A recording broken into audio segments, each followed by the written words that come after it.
তো so listen carefully. আমরা জানি ট্রান্সফার সেন্টেন্সে 5টি সেন্টেন্স থাকে। এইচএসসিতে 5টি সেন্টেন্স 5 মার্ক।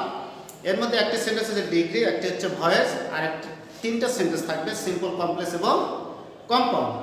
তা আমরা গত ক্লাসে শিখেছি অবশ্যই ডিগ্রি বিষয়টা নিয়ে তোমরা ক্লিয়ার হয়েছো। আজ আমরা ভয়েস শিখবো ইনশাল্লাহ। তো সো ভয়েস মানে আমরা জানি সাধারণত বাচ্য। ভয়েস অর্থ কি? আবেদনিক অর্থ হচ্ছে বাচ্য। সো ভয়েস আমরা জানি সাধারণত হচ্ছে 2 প্রকার। মূলত কয় প্রকার? 2 প্রকার। Number 1 active voice, number 2 passive voice. শিক্ষার্থী বন্ধুরা অবশ্যই লক্ষ্য করতেছো। ভয়েস কয় প্রকার আমরা বলছি? ভয়েস হচ্ছে 2 প্রকার, একটা হচ্ছে অ্যাক্টিভ এবং একটা হচ্ছে প্যাসিভ। এখানে তোমাদের একটা লক্ষণীয় বিষয় যে সেন্টেন্সগুলো একটা প্রশ্নে দেওয়া থাকবে, ওখানে ব্র্যাকেটে অ্যাক্টিভ অথবা প্যাসিভ লেখাই থাকবে। যদি অ্যাক্টিভ লেখা থাকে তাহলে বুঝতে হবে সেন্টেন্সটি অ্যাক্টিভে নেই, প্যাসিভে আছে। আর প্যাসিভ যদি লেখা থাকে বুঝতে হবে সেন্টেন্সটি প্যাসিভে নেই, অ্যাক্টিভে আছে।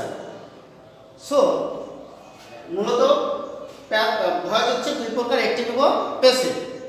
এই ভয়েস করার ক্ষেত্রে সর্বপ্রথম যেটা তোমাদেরকে জানতে হবে, সাবজেক্টের অবজেক্টিভ ফর্ম এবং অবজেক্টের সাবজেক্টিভ ফর্ম, অর্থাৎ সাবজেক্ট এবং অবজেক্ট। আমরা জানি সাধারণত নামবাচক সাবজেক্টগুলোর অবজেক্টিভ ফর্ম হয়ে থাকে। নামবাচক সাবজেক্ট যেমন আই, ইউ যেগুলো আছে, উই, এগুলোর সঙ্গে কি থাকে? অবজেক্টিভ ফর্ম হয়ে থাকে। এছাড়া নামবাচক সাবজেক্টগুলো ছাড়া অন্য